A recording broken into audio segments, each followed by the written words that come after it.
Stand up for righteousness. Stand up for justice.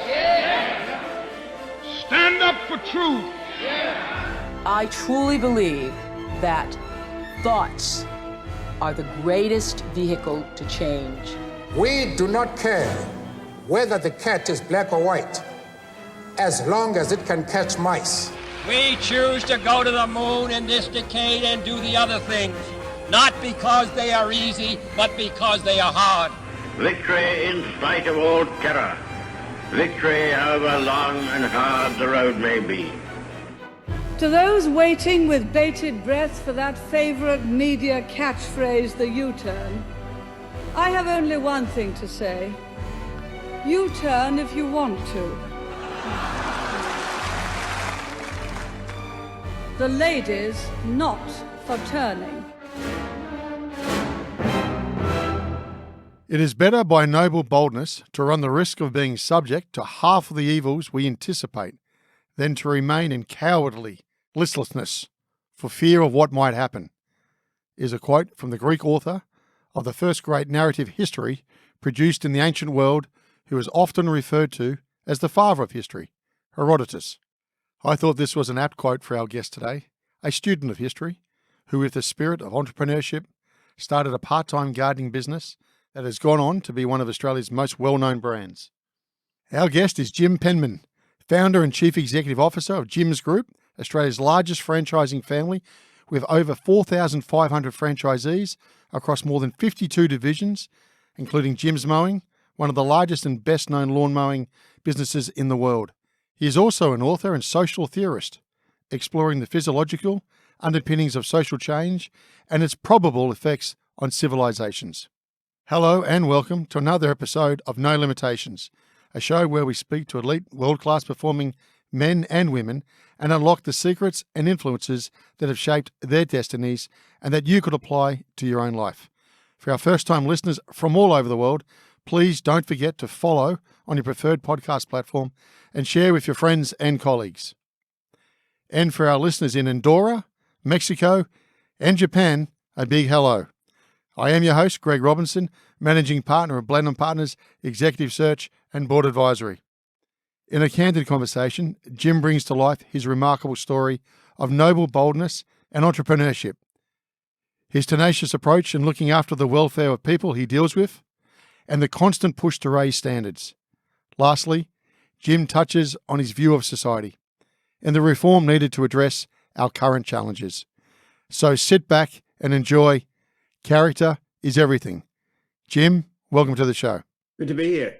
It was 2 weeks before Christmas 1982. I was 30 years old and a failure. I had failed as an academic. Not only were there no prospects, but after 8 years of work, my PhD thesis had been rejected. Now I had failed in business, lost my house, and become saddled with a $30,000 debt. Behind it all was my laziness, my arrogance, and stupidity. What was going on, Jim?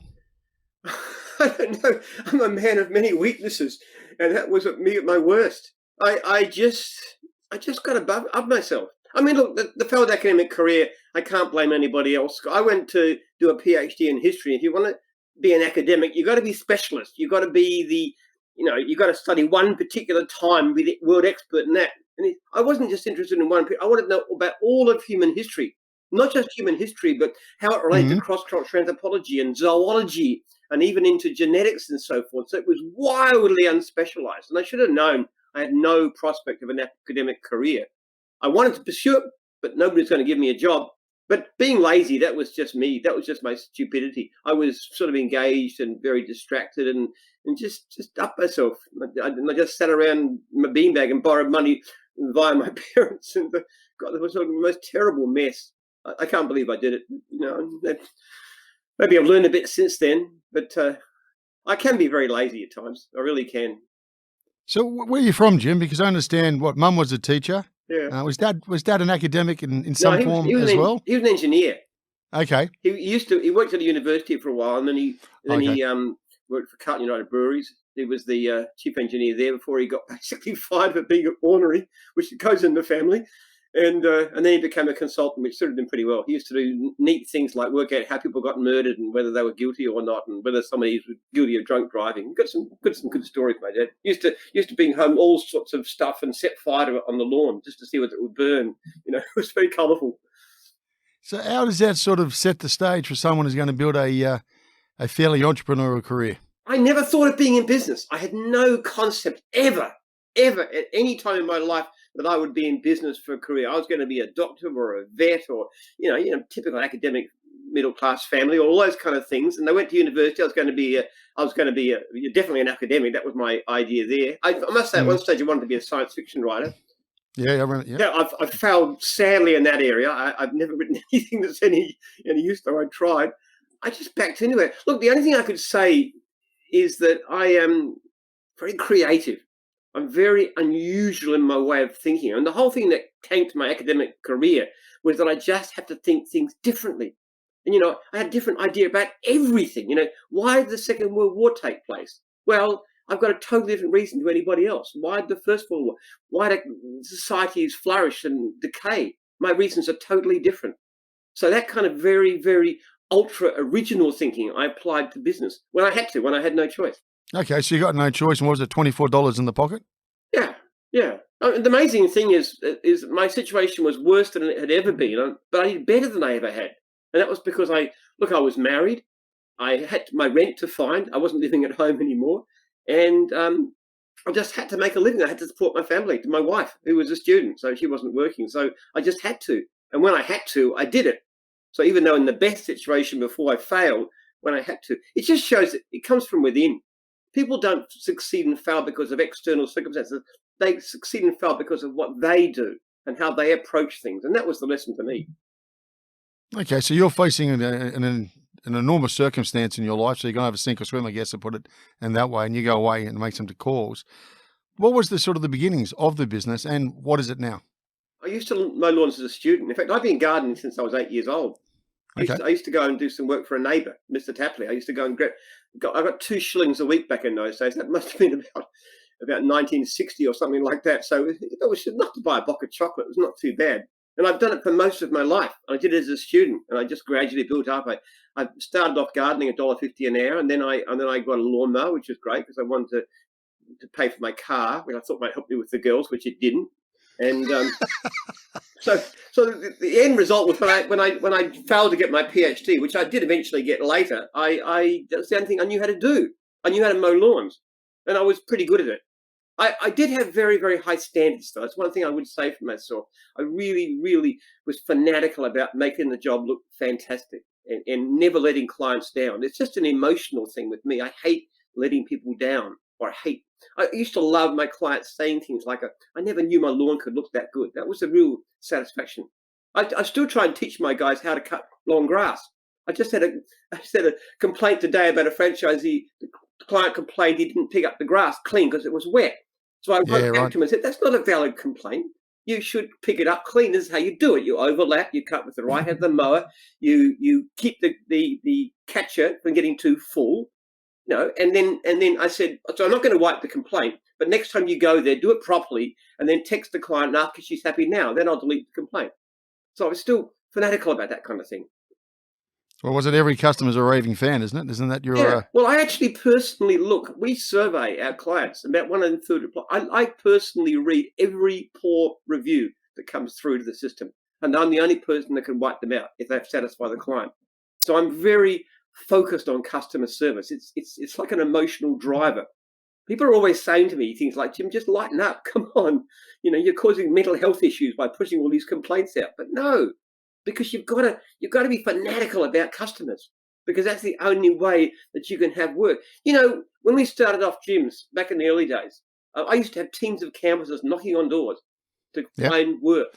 Oh, yeah. The latest figure is 38% of our leads are unserviced. The demand has been over the top, incredible, extreme. Why? Because our service has got so much better over the years, and the better we get, the more the work floods in. We have a system where every franchisee pays $140 towards advertising. Now, in some areas, some divisions like mowing and fencing particularly, we cannot spend that money. They're too busy. So we give it back. We've given back more than $1 million in recent times to franchise because we can't spend it. So people get too focused on advertising, on marketing. If you give incredibly fantastic service, that just really tends to work well. And I got to admit, even though I'm fanatical about service, I'm surprised at how big the effect is. What, word of mouth you mean, or what do you mean by how big the effect is? Word of mouth. A lot of people know you because we have multiple services, as you know. So a lot of people use us for one, they use us for others, or they spread the word. They tell somebody else. That's what happens. Or the franchisees who give great service, they get a lot of work themselves directly. So after a while, most of them don't take very much work. So it's that kind of policy. It's amazingly easy to get work if you look after customers and make them into raving fans. Well, yeah, but didn't you, early days, and this is before you set your business up, I'm not sure if I read this correct or not, were you out there trying to sell encyclopedias? Oh, yeah, I was terrible at that. I am the worst in the world. Were you the old door-to-door, were you, or what happened there?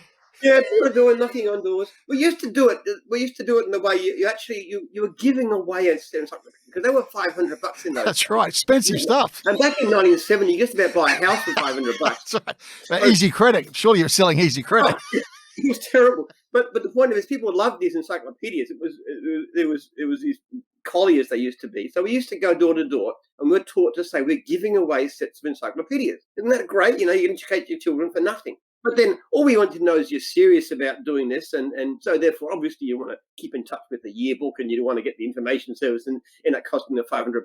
There was a spiel. I was terrible at it. I spent 2 weeks knocking on doors and didn't sell anything. I was a real complete failure. I have no people skills. So it's not surprising I was so bad at it. So when it came to setting up your business, you've obviously chosen something you enjoy and you're passionate about. I guess that may be one of the very first lessons to learn. But the second thing is you're starting up your business, but were you out there selling then or not? Or did you actually recognize I can't sell and I'm going to have to bring people in really quick to do it? When you're in the service industry, you don't have to sell. Because fundamentally, service is so terrible out there that if you come back there and people call you, you ring them back, you turn up on time, you do a decent job, you come when you're supposed to. It's incredibly easy in the service industry. You wouldn't believe how bad you have to be to fail at that. Just the most basic stuff. I'm returning a phone call, coming when you say you will. Mm-hmm. How difficult is that? And you've got to be careful. When you say you're going to turn up, you give it at least a 2-hour window. We do this kind of stuff. If you ring somebody you can't get through, you've got to text them. We teach our franchisees to do these kind of things. The great majority do give great service with the right training and support. It's not difficult. You don't have to sell to be good at that sort of area. For the audience here, Jim, can you explain the actual business model? Because it's a very interesting business model. And across, is it 50 businesses now?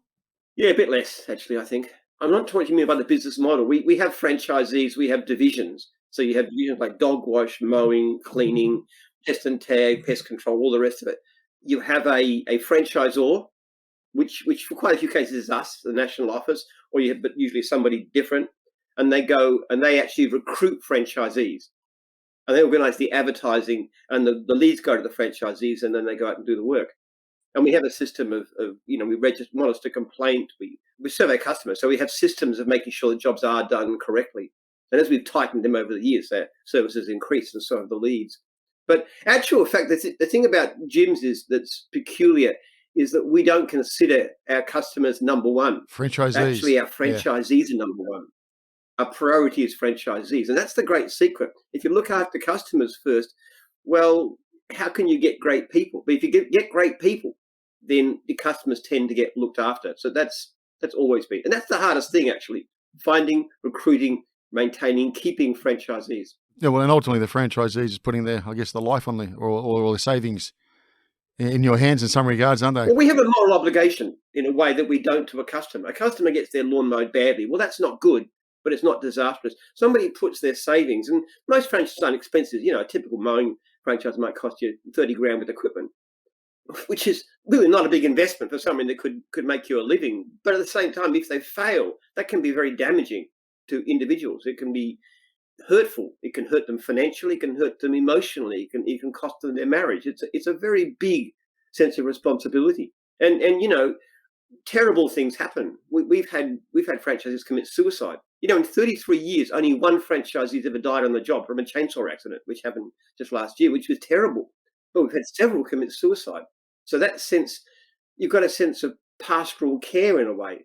So we do a lot of stuff in that area. Like, for example, we have every franchisee gets a fridge magnet with all the emergencies. We ring them regularly, at least every month, and ideally every week. We have regular meetings. It's for business, but it's also personal side.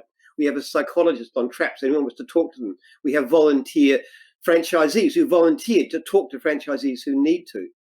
We train our franchisors in mental health. There's a whole lot of things we do. So it's a very heavy burden and responsibility. One of the things I often say is that I would not sell gyms, because if you did, then you get some blood-sucking corporate monster come in and start pulling more money out, like Retail Food Group did. It destroyed so many great businesses and sowed so many lives. And it's horrible what these companies do when they're focused on the bottom line. So gyms is 100% owned by me. I might sell a share to help expand, but I would not give up control. Okay, so you're not going to. I thought at one stage there was the possibility of a float. Yeah, but I was never going to lose control. Okay, you're going to retain control, yeah? Yeah, I'm going to go retain control. I would never sell a majority share. We don't really need to. We don't need capital very much. We've always been profitable. Okay. Now, you break it down and you make it sound so reasonable. Now, if it's so reasonable and everything else, why can't every Tom, Dick and Harry build another client-focused, customer-driven organisation? Look, a lot of it's emotion. It really is. People are always telling me to lighten up about customer service. I get this all the time. I had an email yesterday from a franchisee complaining about what we call lead fees, where we charge a lead fee for every lead. And he said, I don't want to pay the lead fee because if I don't get the job, it's not fair. And I said, well, the whole reason for that is the lead fees are there to give you the focus and the incentive to follow that lead up, to look after that customer. Now, he wants to change that. And I said, look, I told you this in induction training. The first course, the first morning I went through and I told you about this. Here's a link to the thing, read it. But I get this all the time. People say I'm causing mental health issues. I'm causing people to lose sleep. And then don't get me started on looking after franchisees. I get on to franchisors and we send them breach notices and they get really upset and angry and stuff because I say, you're not ringing your franchisees often enough. You're not holding meetings. So always people are saying, lighten up.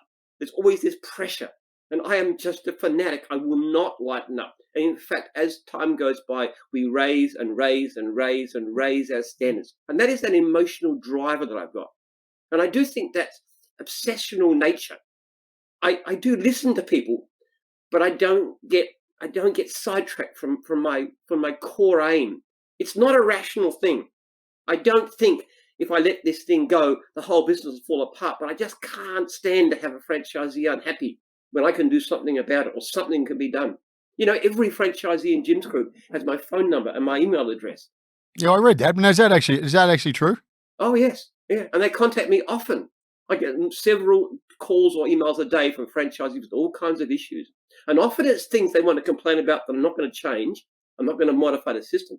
But jeepers, sometimes they really have problems. And then I look at this. What went wrong? Why did this happen? What's wrong with our system?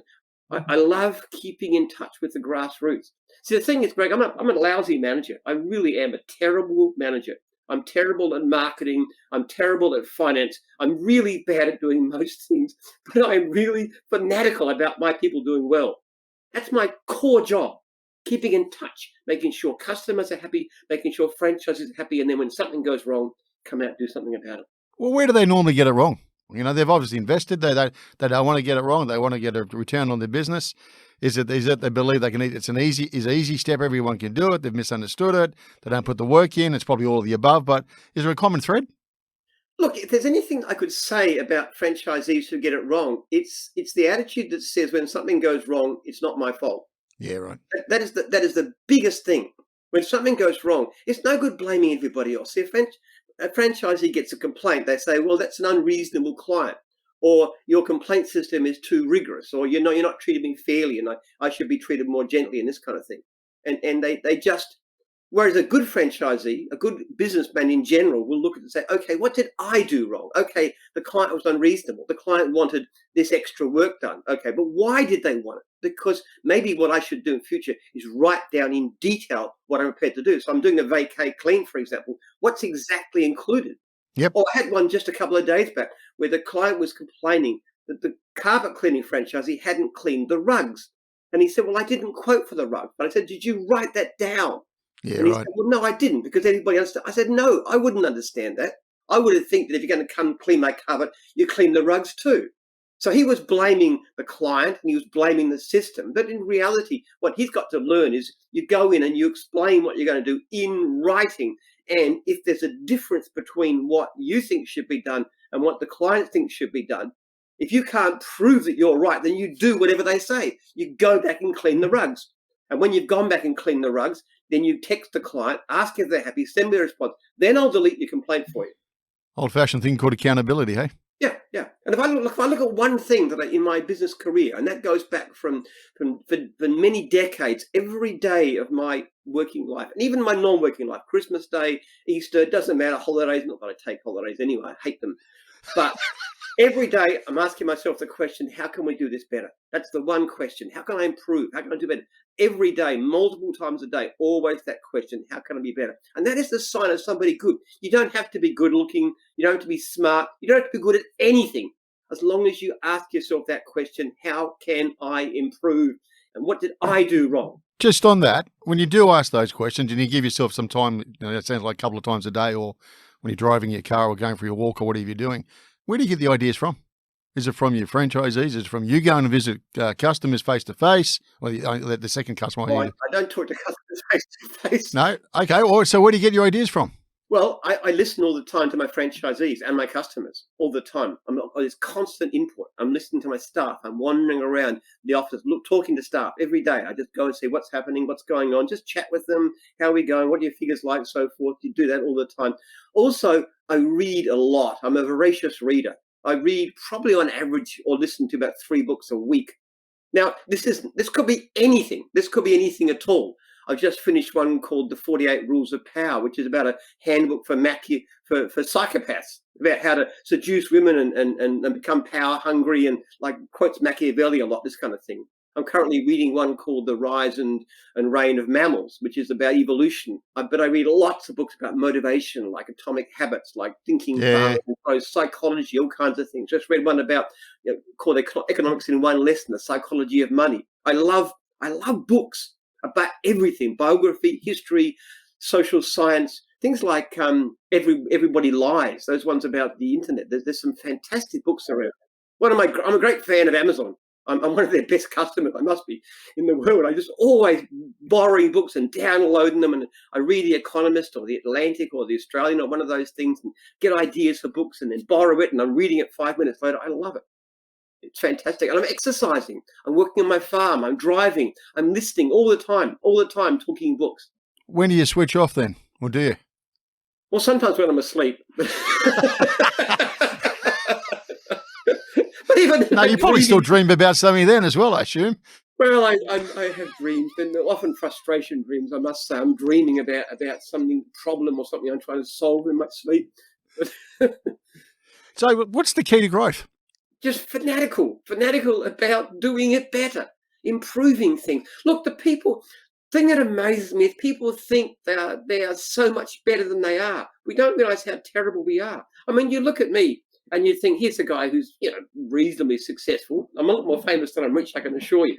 But I'm doing all right. But I look at what I'm doing all the time and say, that was a mistake. I shouldn't have done this. That was bad. That was wrong. This doesn't work. This isn't right. All the time, looking around me. I see people who are fairly ordinary in what they do, and they can't see it. They say, it's not my fault. It's your fault. It's his fault. It's the economy's fault. It's the government's fault. Yeah, right. And I'm not averse to blaming the government for things that they do, like our beloved Premier Chairman Dan. But all the same, what could I do different? How can I change things? It's that relentless focus. I mean, you have to be a bit of a nutcase, and I suppose I am. But I'm very intense. I'm very driven. And so I guess in having that intensity, it's all about the right thing. Getting things wrong, that's part of the journey, I guess. Oh yeah.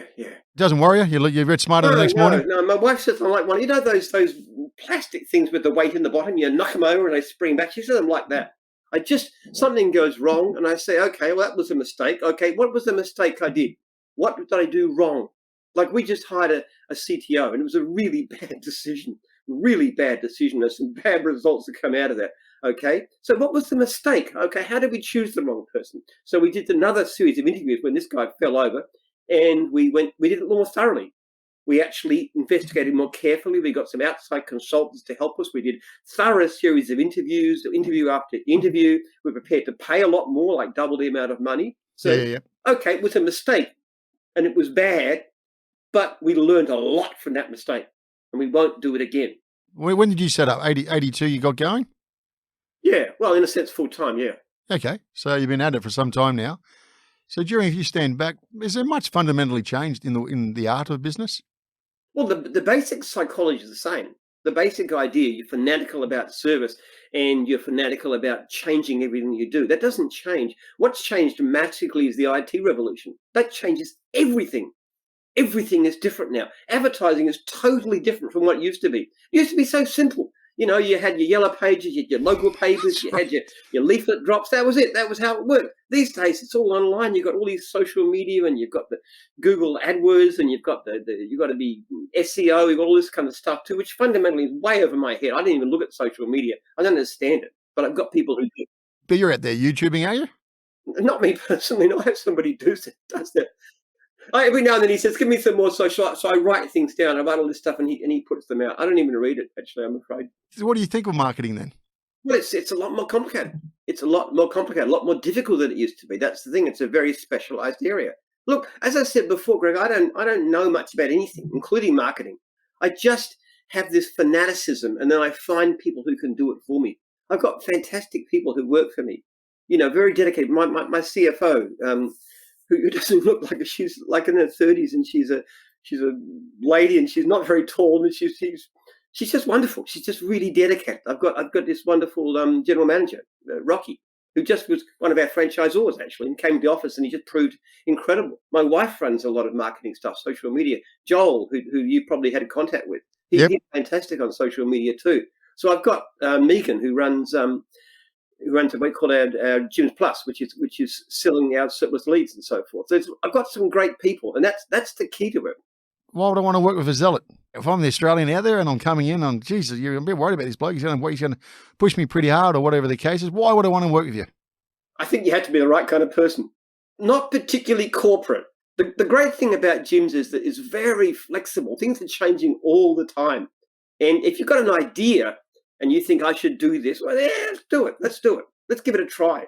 So I tend to give people a lot of latitude. I'm always talking to them about what they're doing, but I give them a lot of freedom and they can grow. Like, just as an example, I mentioned before this lady called Megan. Now, she's a single mother in her 40s.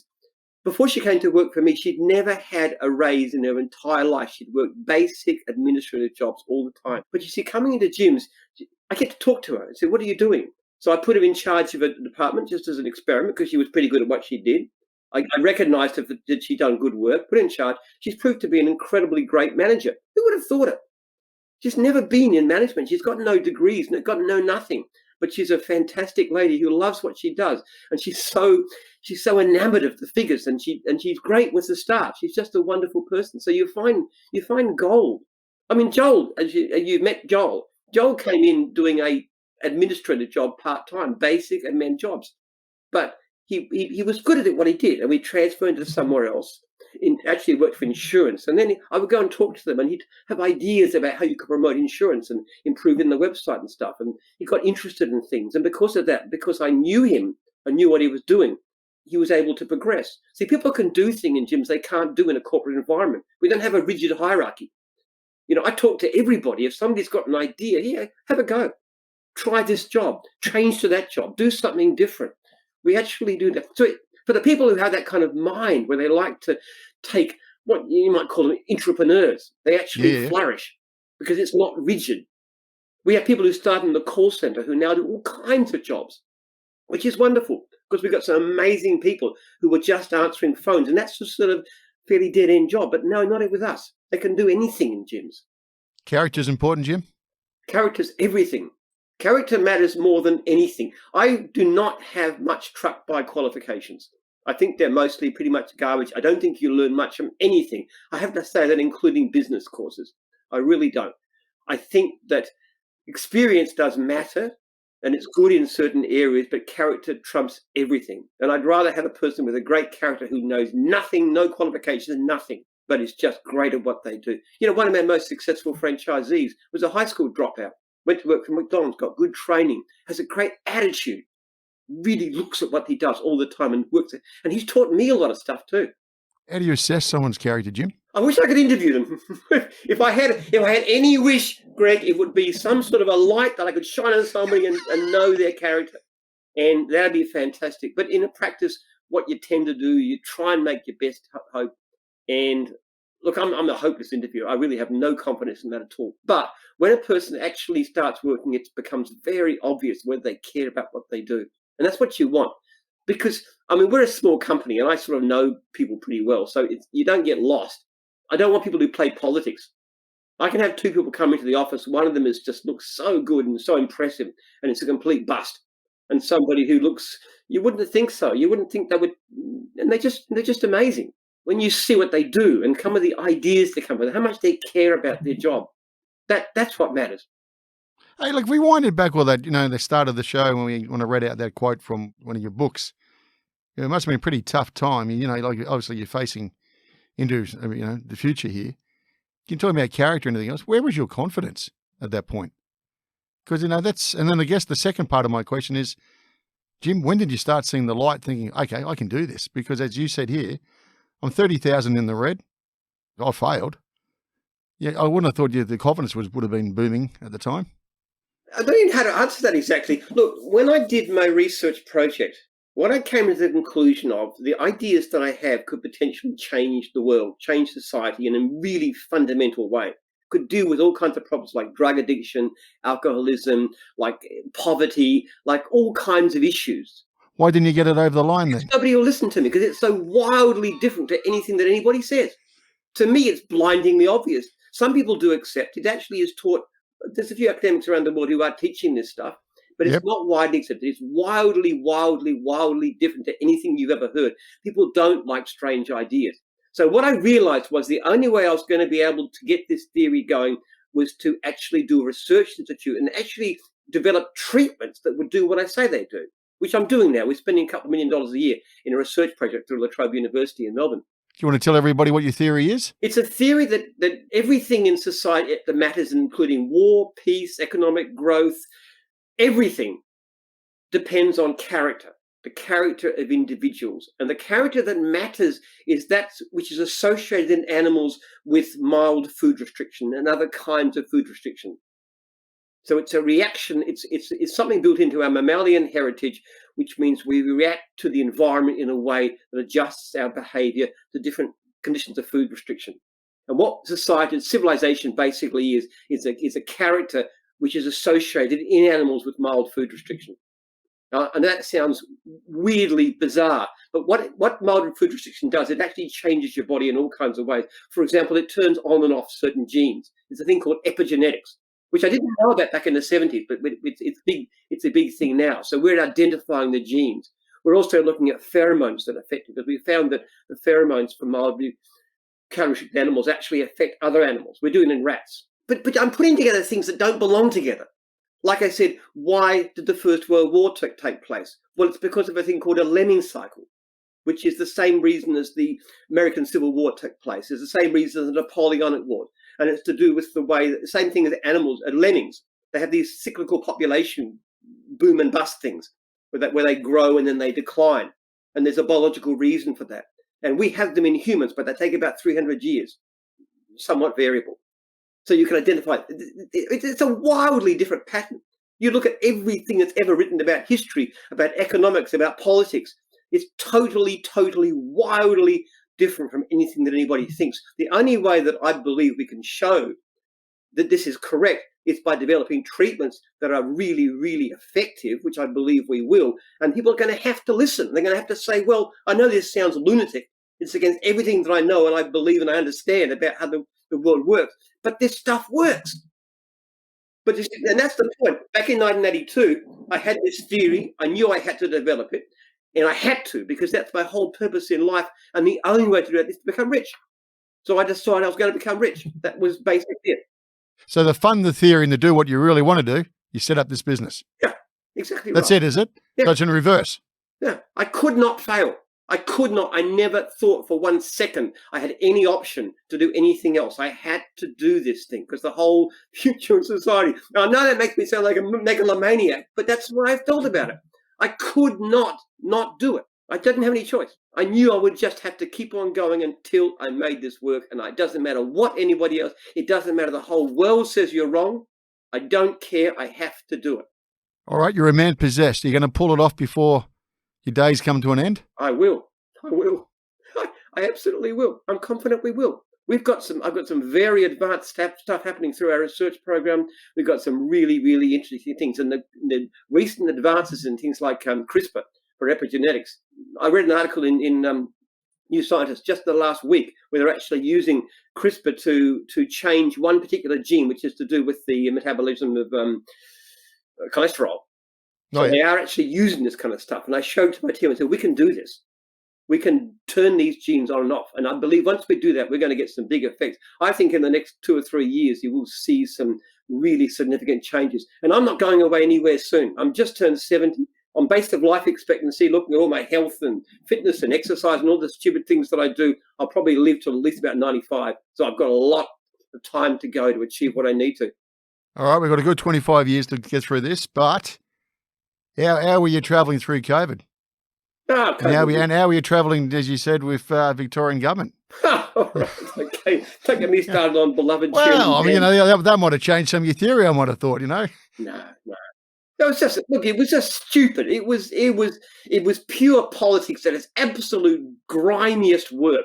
You know, the original departments from Health and Human Services said sole operators, normal mine contractors, alone, pool care, working by yourself in a yard, no danger to health, you continue. Our beloved Penman gets on a press interview and a few days later and says you can't get your lawns mowed and your houses clean. Now note that he doesn't say you can't go out and do it, because he wasn't thinking from the point of view of the people who were doing it. He was thinking of his rich mates, the elites, the inner city, smug, self-satisfied people who can't get their lawns mowed. Oh, big deal. But what about the 100,000 plus Victorians?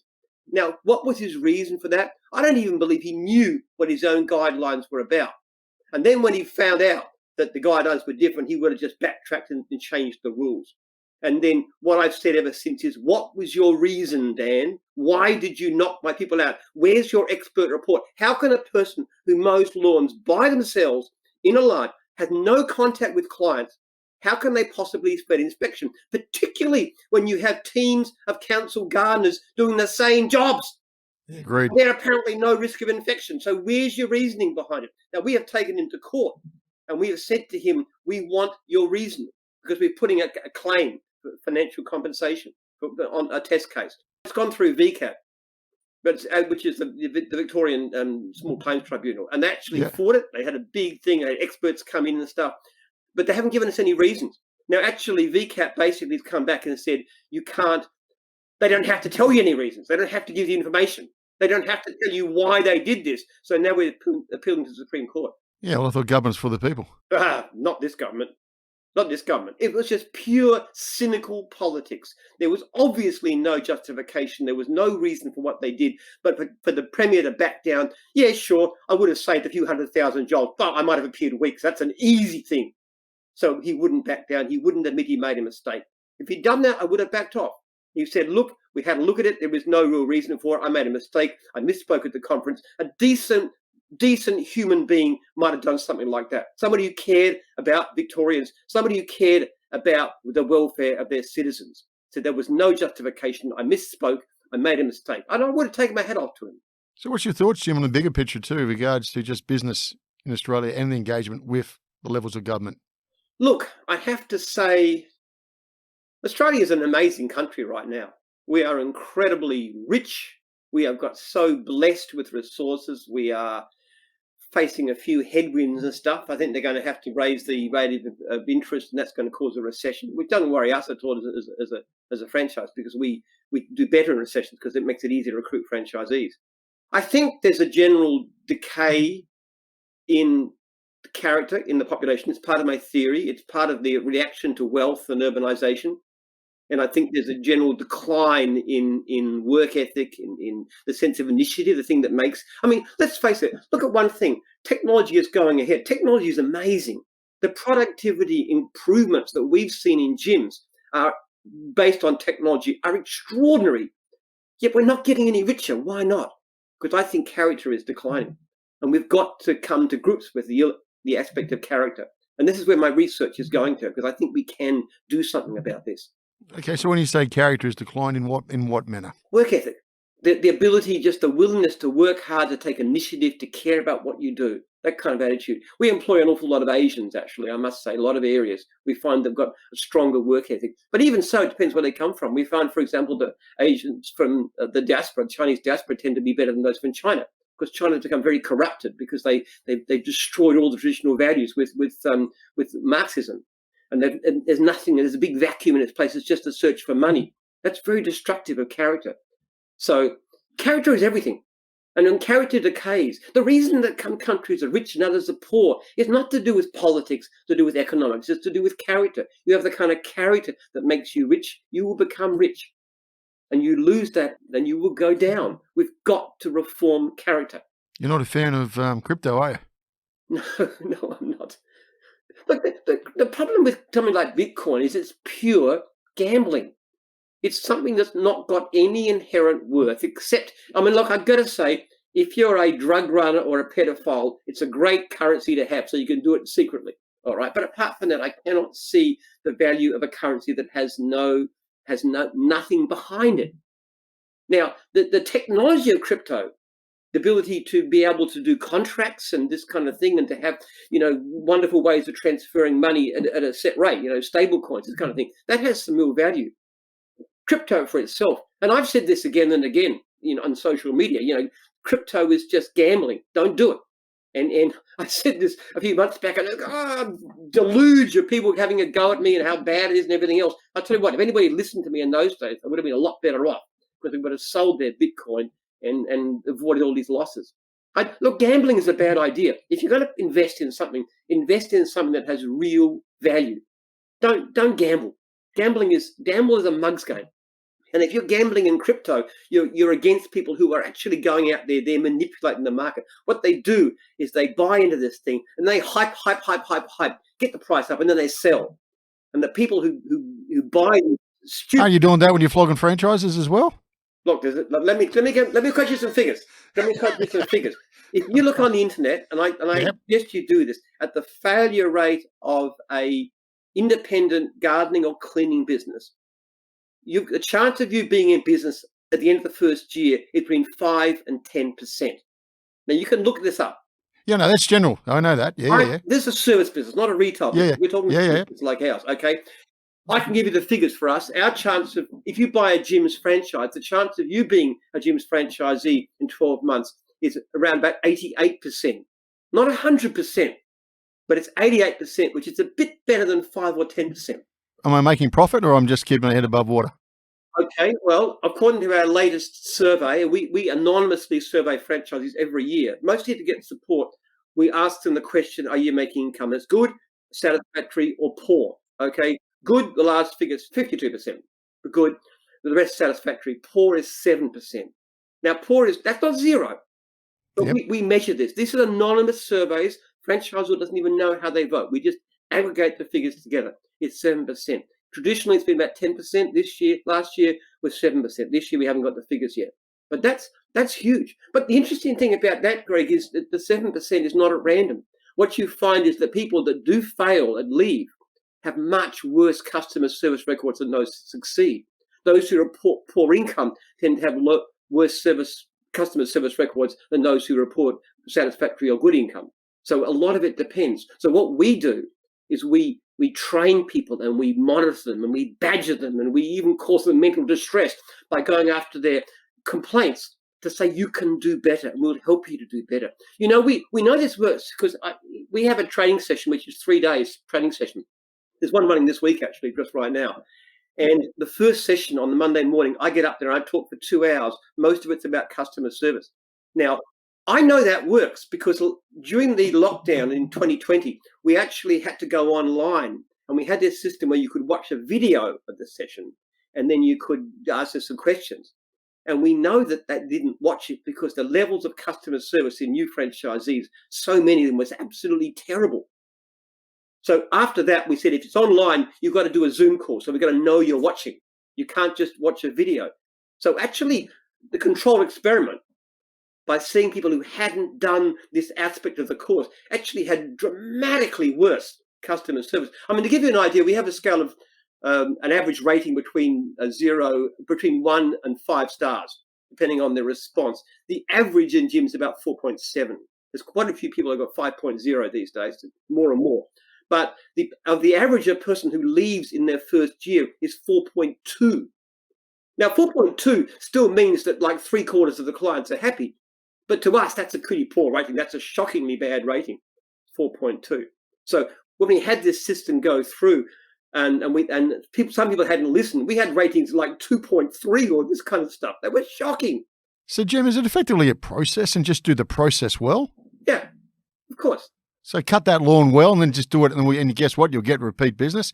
Go over and above and guess what? It might get passed to the next door neighbour and you'll pick up that business as well. Of course. You follow processes. And sometimes it's not obvious too. Like when you ring somebody and they don't answer the phone, which is very common in a service industry, what do you got to do? You've got to text them to say it, because people don't listen to voicemail. So you've got to text them. In the text, you've got to say, I tried to call you. We show them how to put this message in. Hi, this is Bill from Jim's Carpet Cleaning. Tried to call just now. Please call me back on. Now, if you call and you text within the 2 hours, which is maximum we give you, then if the customer doesn't respond, then I'll wipe the complaint. But usually they will. If you're going to be late to a job, you let the client know. If you can't get through, you text them. When you send an email quote, you don't just email it, you text it, because emails get lost. There's processes all along the way. When you're going to give a quote, you give a clear, detailed written quote. You say what you're going to do. And there's processes, and there's a client's not happy, there's a process.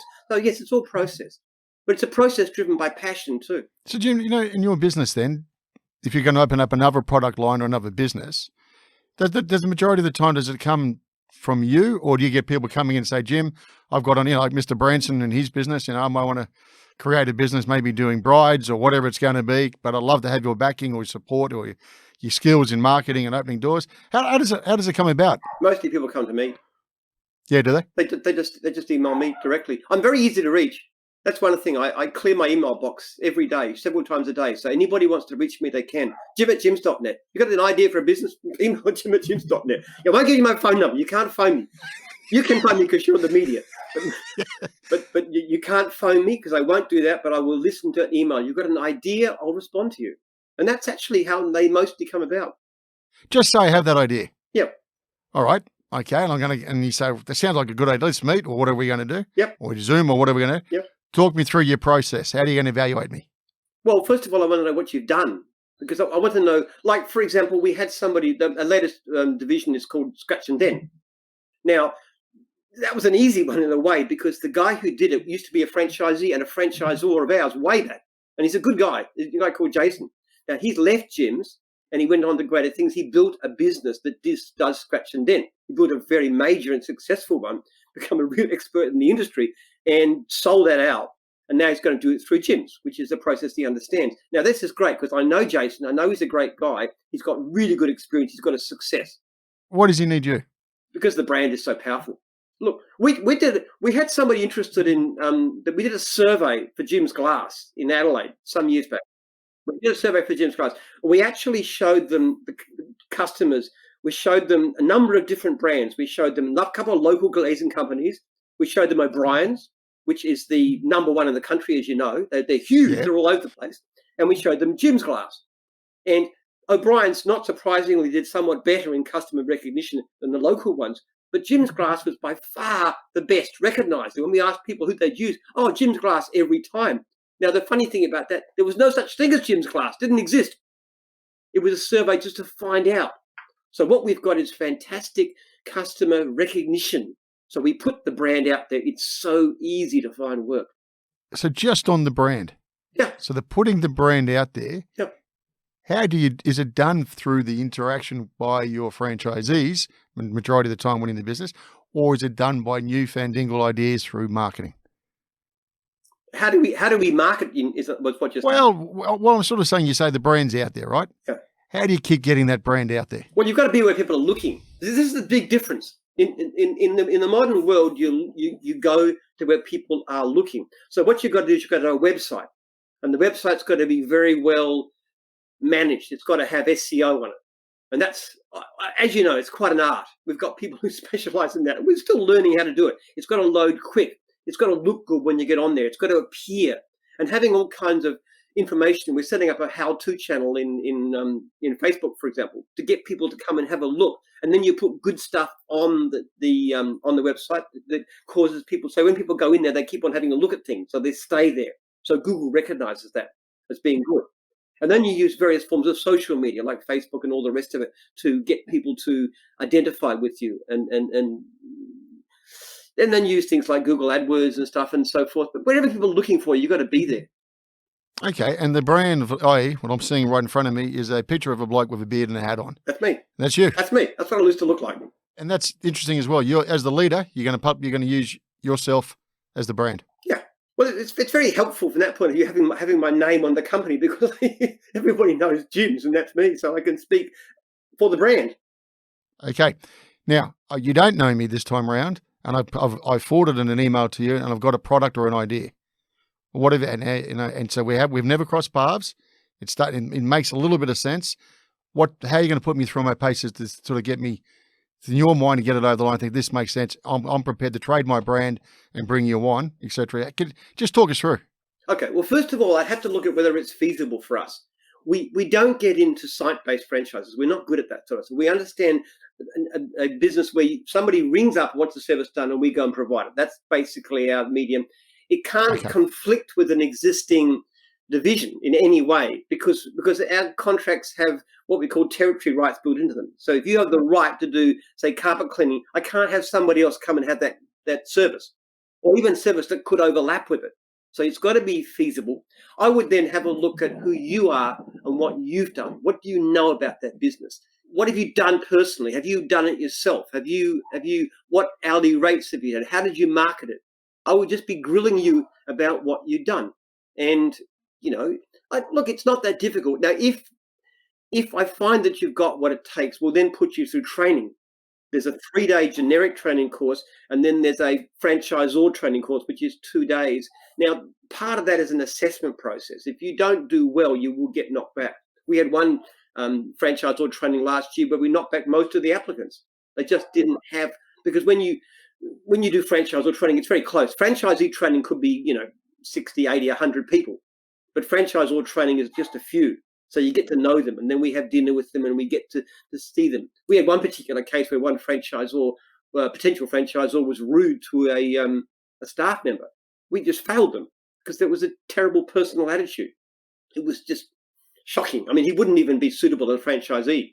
In fact, I told my staff members in our conference center where they said, if any franchisee is rude to you or difficult, I want you to let me know, because that's not the person we want in the system. So we look at their character. We just try and get to know them. And we're not always right, but by the time that process has gone through, we generally have a fairly good idea how good you are. And again, it's experience, but it's also character. I'm going to ask the questions. When I do part of the franchisor training course, I'm going to ask you questions. How do you respond to them? What do you say? It's not simple. Franchisee training, you actually tend to give a lot. Franchisor, you ask a lot. If you're a potential trainee, I would ask you, okay, why would you select franchisees? What benefits are there in being selective? Why don't you just accept everybody who comes? Now, in practice, if you do that, you do a lot worse than if you select. But why? Why is it that being selective is so valuable? And I want you to tell me what you think is the reason. And I want to see your reasoning behind that. For example, if you have poor franchisees, if you don't select, then it tends to drop the level of customer service. Therefore, other franchises get less work. That's a good reason. Also, the very fact of being selective is attractive in itself, because it shows that you care about the person you're dealing with. You want them to succeed. So that's an indication of ethics, which attracts the right kind of people. So there's all kinds of things. So I'll ask you your thinking. I'll try and work out how you're thinking about things. Character is everything. character is what you've got to try and do. But in the case of a new division, we also need to know experience. People are always coming up with great ideas for new divisions. And I say, what's your experience? I haven't got any. I just think it's a good idea. Well, I say, come out and learn some experience and then come back to me and then we'll talk about it. Who do you bounce ideas off, Jim? If you're, if you're thinking, have you gone through your career, as you said, you weren't business trained initially? Oh, you started off as a young bloke. You said 8 years old, learning, a bit of business in 2 bob a week type thing. Did you bounce ideas, or did you go and see people? Did you travel the world to get some advice from other business leaders or just leaders? What I know you read your books, as you said, and keep yourself informed, but have you actually got, in the sense of personal, you bounce ideas off? Look, not a lot in the early days. These days I tend to talk to my key staff. I will wander down to the office at 5:30 or 6 o'clock and have a chat with people like Joel and Rocky and others and Cynthia, and just the better ones tend to stick around longer. So we just toss around ideas and come up with things. Look, in the early days, not so much actually. I'm not a very social sort of person. So the best lesson I ever got in business though was from somebody who run a advertising agency. And this was way back before I franchised, when I was struggling to try and sell lawn mowing businesses, which is what I used to do before I franchised. And I was terrible at selling. And I went to see this guy who had an advertising agency I knew from my church. And he spent half an hour telling me about how to advertise and how to run what the principles were advertising. And then at the end of it, he said, you don't really need an advertising agency, just go and do what I've suggested. And when I walked away from that interview, I realized that I completely sold on his business. And I was trying to work out why. And I thought the reason was because the only concern that he had was my welfare and the welfare of my business. And therefore, he sold me on his business. So then what I did was try and apply this to selling lawn mowing grounds, which is how I started. And I was very bad at it in the past. I used to have a professional salesman trying to sell lawn mowing grounds for me because I was so bad. I was so unconfident in sales. But as soon as I got this idea, the first time somebody rang me, instead of talking about my business, I started asking questions. I said, tell me, do you know what the cut of a lawn mowing ground is? And a cut is each job done once. If you've got 100 clients, $60 each is a $6,000 cut. Anybody knows that in the industry. The people coming in didn't know that. So I then started talking about the business and how to advertise and what kind of work to do and what to charge and what equipment you needed. I just gave advice. And when they came to see me, I did the same thing, just gave advice. And then people would actually ring me, and they would actually, I must have made a good impression, because people would ring me and they would say, look, I've been given a business in my area, offered one in my area, which is better, that one or yours? Asking me to advise them on whether to buy my business. And I would ask them the questions, and then I would actually say to them in several occasions, that's a better business, go and buy that one.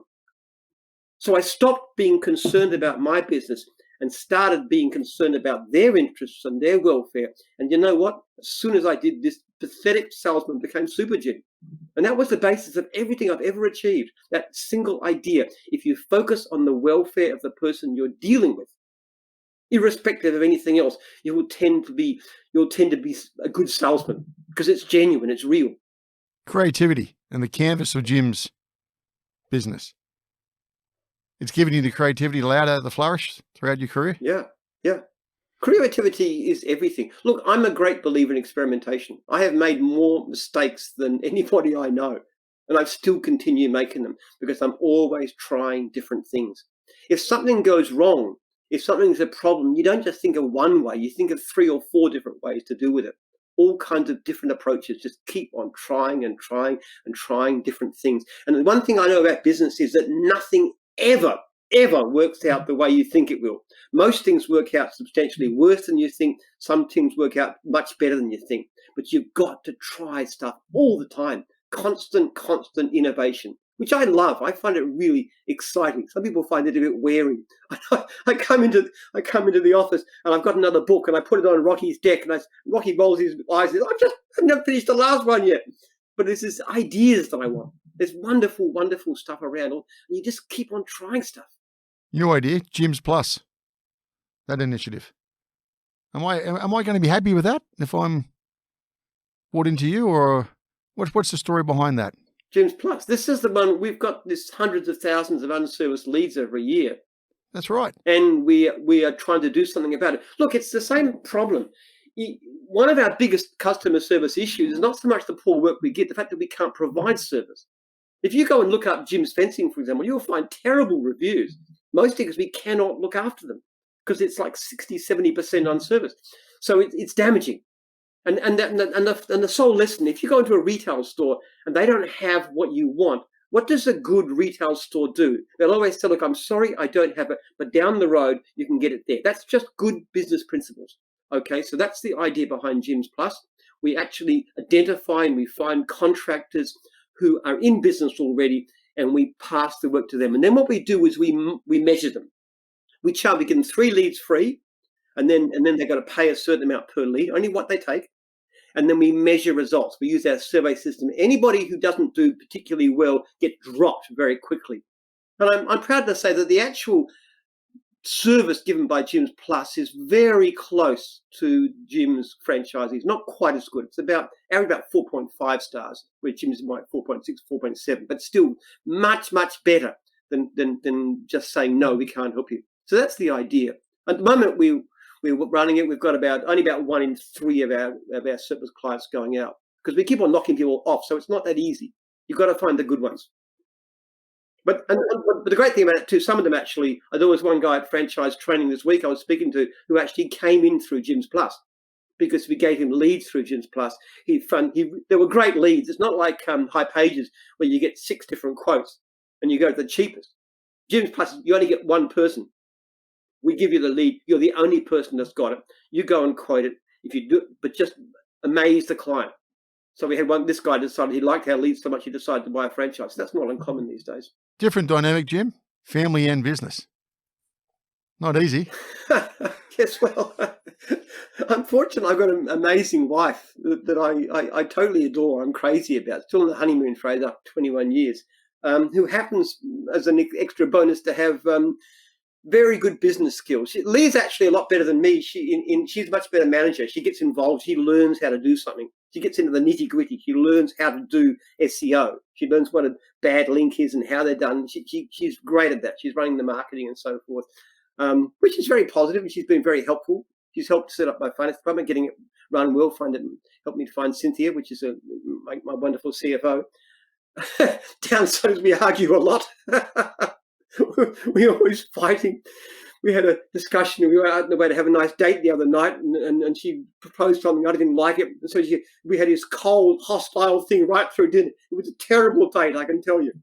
But I adore her to pieces. She's wonderful. I love her. But, there's challenges in being married in the business, that's for sure.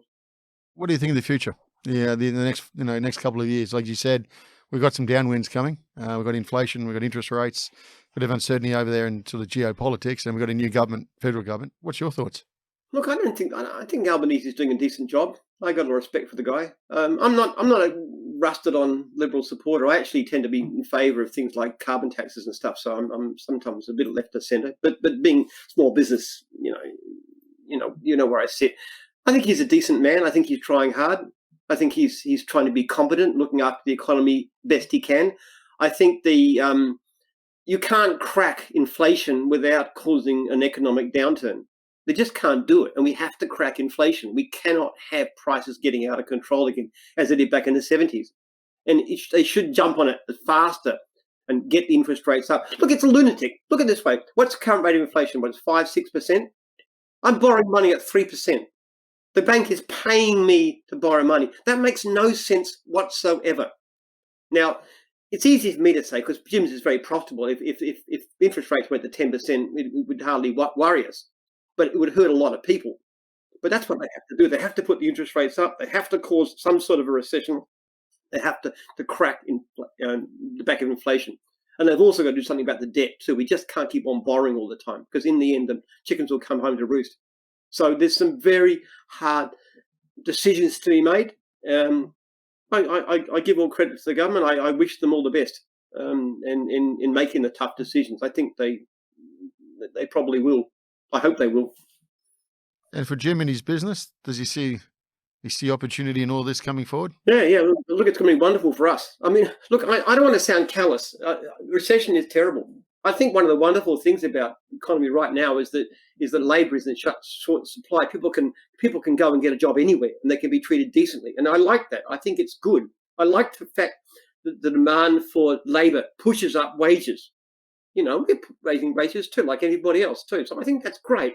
I don't like it, the fact that all the money goes to the owners of capital and then the workers get stuff all. But at the same time, look, I would like to be prosperous. I would like for my fellow Australians to all have jobs and be well off and everything else. But at the same time, from the point of view of Jim's group, a recession is going to be very good news. Because look, we are growing now. We shouldn't be growing by all the standards because labour is so tight. People don't need to go out and get and start a business. But back in the Keating recession in the early 90s, that was incredible for us. We had 1,000 at the beginning of the year and 1,400 franchises at the end of the year. Oh yeah, it was the best growth ever, and that was because there was a recession. People would come. There's failed builders, all kinds of people, great people with great business enterprise, and they come to us because we've got work. We've got hundreds of thousands of unserviced leads we can't cope with. We've got work for anybody. So as the economy goes down, it's going to be very, very good for us. And I don't want to sound callous. If I could wave a magic wand, I would have no recession because it hurts people. But at the same time, from our point of view, obviously we're very optimistic. Other businesses are not so good. We've got a conference centre, for example, which is going to hurt. But the great majority of our income comes in from franchising. And what we desperately need is franchisees. We've got so much surplus work. It's painful. So we really how much? Like how much you got? What sort of percentage you got over the top? Latest figure so far this year: 38% of all leads unserviced. 38%. 38% of all leads unserviced, and that's cutting back advertising, growing fast, doing everything we can. 38% unserviced. It's the worst it's ever been. The year before last, it was like 33%. Then it used to be about 20%. It's grown and grown and grown. Every time we improve the level of service, the level of unserviced leads comes up. But also the other thing is too, that figure I gave you before, that 7%, that's also the best we've ever had too. 7% poor income. In reality, for most divisions, you just simply turn on the tap and the leads come out. Now, is that across all your businesses or in particular some areas? Oh, it's very variable. For example, there's the extreme one is fencing. We could do with another 200 fences tomorrow. We could make. You serious? Fencing is the toughest one. They tend to get so many referrals too. So you do a fence, you do 3 fences. You've got 3 or 4 neighbours, all of which we've got one good fence and lousy fences. So you just drive. So they get so much work. Mowing is very, very busy. Most divisions are busy. The only ones that we sometimes struggle with a bit of things like IT. I think I was looking at the figures. Something like about a third of our IT people are actually reporting poor income, which is the worst of any division.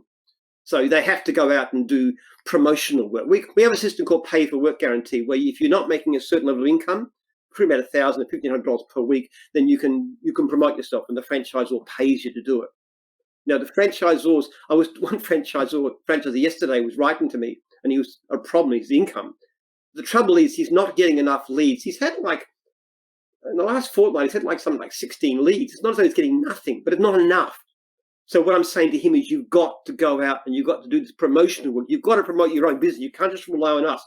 And I talked to the franchisor about it because he won't do it. So this guy is desperate. This guy is really doing badly. I don't know. We may just give him his money back because he only started a fortnight ago because he just doesn't have what it takes. So in businesses like white-collar businesses like IT, bookkeeping is a similar one too, you've got to be prepared to go promote yourself. And that's a bit harder. Even something like Test and Tag, which is a great division, you've got to actually proactively approach people. Those businesses, if you don't do your promotional personal work, which we'll pay you for, you can get into trouble.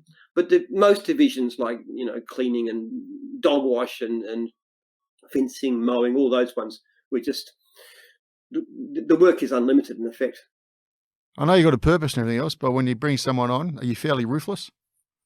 And that is, as you say, if you don't make it, you're upsetting my brand as well. How long do you give most people? Well, if we're talking about complaints, there's a process involved. We actually measure the complaints. If you get 4 complaints, at least 4% of total leads within 6 months, then depending on what the franchisor says, we consult them first. Then we'll send you a warning letter. Now, that's nothing in itself, but if it happens again within the next 6 months, which bear in mind could be within 6 weeks, then they get a breach notice and they need to come back for retraining. And they actually do a course in retraining. And then every complaint after that comes straight to me, and I watch it. And if they keep on getting complaints, we just cut off their work or terminate them. So that doesn't happen a lot, but it's a fairly tough process. And every time there's a complaint come through, the franchisor will talk to them and say, okay, what happened? What did you do wrong? And bear in mind, these people who are still, most of their clients are okay, but there's a minority that aren't. That's the issue. So look, you have to be ruthless, and it hurts, I know. And somebody who's invested in the business and they fail, now they can sell their business, so they've got goodwill. We let them do that, certainly, even if we terminate them. But you've got to think you've got nearly 5,000 other franchisees that are dependent on the brand. You cannot be too soft on one person because you hurt so many others. And they say to me things like, well, these complaints and things you're sending through are affecting my mental health. And I always say the same thing. I said, yes, but if we slacken off, you'll have hundreds of franchisees who won't be able to feed their families. And that's got a mental health issue too. So you need to do this. You need to lift up. So yes, there's an element of ruthlessness. And the same thing with the franchisor who won't look after franchisees. They don't phone them often enough. The franchisees don't like them. We're the only franchise system in the world that franchisees can vote out their franchisor by anonymous. Oh, really? They can vote them out. Yeah, right. You can force them to sell, in effect. And that does happen at times. So that's fairly ruthless too. Now, admittedly, they get to sell their business and they usually make money out of it. But the fact of the matter is you've got to be hard. So what do you got? Is it 4,000 franchises? It's 4,670 last time I looked. So we'll probably hit 5,000 within a few months. And that's what, Australia? Australia, New Zealand, and New Canada. Zealand. We've got about 6 in the UK, but they're more or less dormant. I mean, they're just using the brand, but UK failed. It's difficult to go beyond Australia and New Zealand because the culture tends to get watered down. You've got to constantly push. Great service to clients, great service to franchisees. People always tend to sort of say, yeah, like I like the Jim system, but we're not fanatical like Jim. We're not going to do this because we don't need this here. They used to tell me in New Zealand, we had the complaint system working in Australia, and they said, no, we don't need you because in New Zealand we give fantastic service. We don't need this Australian stuff. But then when we actually measured the level of complaints, we found they were worse than us. So people get very complacent. They don't think it's bad. They don't think you need to push, and they always slacken off. That's, I guess, part of my role in gyms. I'm the gadfly. I'm the one that's always pushing for better service at every level, the franchisees and the clients. What's the average day look like? What time are you out of bed? Usually I drive my son to school, actually, so I need to get up in time for that. Have a nice cuddle with my wife first thing if I can. She tends to get up first because she's busier than I am. Drive my son to school. I do emails.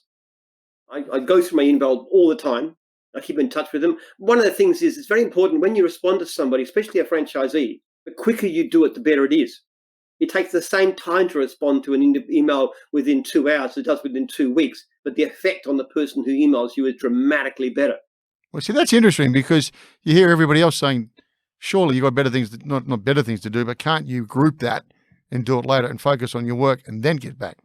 Well, no, that's what I'll do. I'll actually go through and I'll do with my emails that I've got on. I'll update, but some of that may include something that I have to do, like a task. I have to write some sort of an account.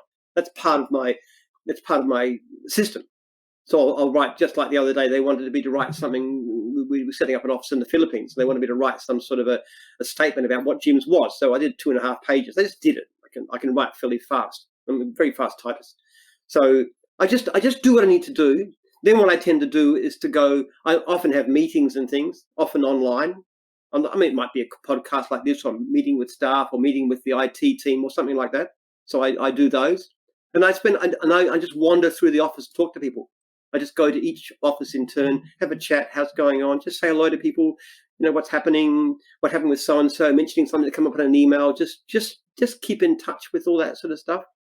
I do training sessions. Like this afternoon, I'm going to do a training session where I go down.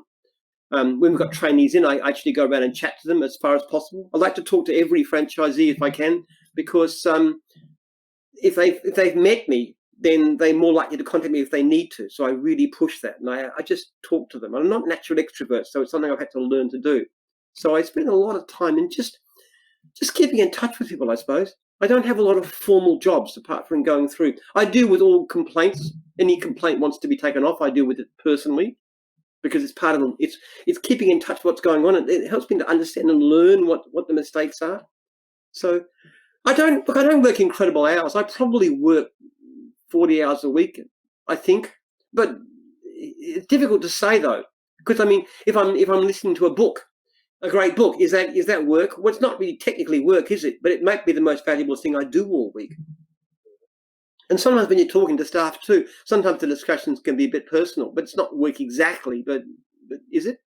Or well, Lee and I, my wife, we talk about business incessantly. I mean, is that work exactly? I'm not sure.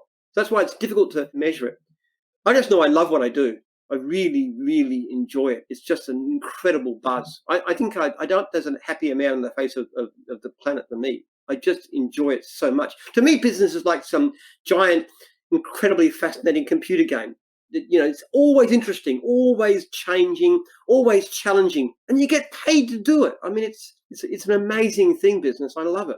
And the ideas, do they come all the time, or do you actually make yourself time to sit back and think, or do you have a notepad beside the bed? Like, what's all the above? How do you operate there? Oh, there's flooding. I get a lot of great ideas from my inbox. Talking to franchisees and franchisors, it's always.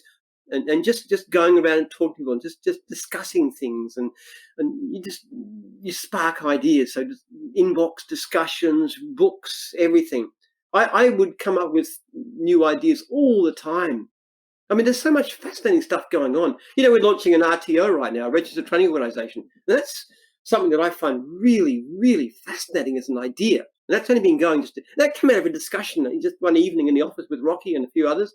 We're just chatting about it. Now, the great thing about that is we're going to offer a course, let's say in fencing, how to do fences. We're close to having that approved. Okay. Now, why would you come to us to learn fencing? Well, I can tell you good reasons. First of all, the course is going to be taught by people who are successful fencers. Yeah, okay. Who are good at what they do in the field. They're not academics. They're not in some institution where they've just taught all their life. These are actual fencers teaching the course. Now, in the process of that course, you're going to send you out on the road with successful fencers. You're going to learn how to do it in practice, in reality. You're going to see the kind of money they make. We're going to look at you. At the end of that course, there's all kinds of options. First of all, we've got all kinds of jobs opening up. If you're a good worker, you know how to fence. I've got 10 people who want to employ you. So straight away, because we've approved you, us. Secondly, we'll show you how to run your own business. We'll teach you that. We'll teach you the skills. We'll teach you the marketing. We'll teach you how. Thirdly, of course, ideally, you'll come and join gyms because you've already seen how great it is. You know you can make yourself $3,000 a week, you know, clear, which is good money. Most of our franchises make well over the average Australian wage. And so you're tempted to join us and we'll provide you with some finance and stuff. So that's just an idea that came up in a discussion late last year. But how good is that? And that can apply to fencing, dog wash, it can apply to pest control, it can apply to horticulture, it can apply to anything. So we use the RTO to help people to find workers for our franchisees so they can employ, so they can take up the other service work, and ideally also so that we can build the franchisee numbers ourselves. You're going to ever quit, or are you going to stay there till day you die? I often say I'll have a retirement ceremony and I'll be the guest of honour. I'll be in a box on the floor or on the dais or wherever you put them in a funeral. I'm not even planning to die in 25 years. With the way that medical science is going, I just finished reading a book called The Price of Immortality about all the different technological developments in terms of medical science. And if there's anything available to stop you getting old and dying, then I'm going to be first in the queue. Fair enough. I may die in 25 years. I could die tomorrow. May die in 25 years. I could live to be 1,000. Who knows? So is that going to be serviced by Jim's funeral service? Maybe one day. It's a solid business. It's a solid business, Jim. Maybe someone comes who's got a background in the industry who says, this is the way I've done it, this is the way I run it. How about it? I don't know. Maybe I'll be one of the clients one day. Who knows? That's exactly right. But hopefully not. Hopefully not for a long time to come. Fair enough. Hey, Jim, look, one last question. If you were to look back at that gentleman a number of years back who was going through that tough time and that self-realization, $30,000 in debt, what advice would you give him now? I would just say that the lawn mowing business is a lot better than you think it is. I had no idea. You know, I didn't think that would be. I tried all kinds of different stupid things like holiday resort and different kinds of shops and all kinds of things along the way. So I'd say lawn mowing is fantastic. Get out there, Start building lawn mowing grounds, which I started doing pretty quick. This is how you sell them. I talk about the experience I had. Look to the interest of the person you're dealing with. Get into franchising as soon as possible. It will work for you. I would, jeepers creepers, if I knew what I knew now, if I could go back to that person then and tell them I'd have got here in half the time, less than half. It would have been magic. Look at technology. Start with technology early. It's going to be so powerful. You've got no idea what it's going to be able to achieve for you. Jim, on that, I can't ask for any more. Really enjoyed your time today. Okay, you're welcome. You've been listening to No Limitations.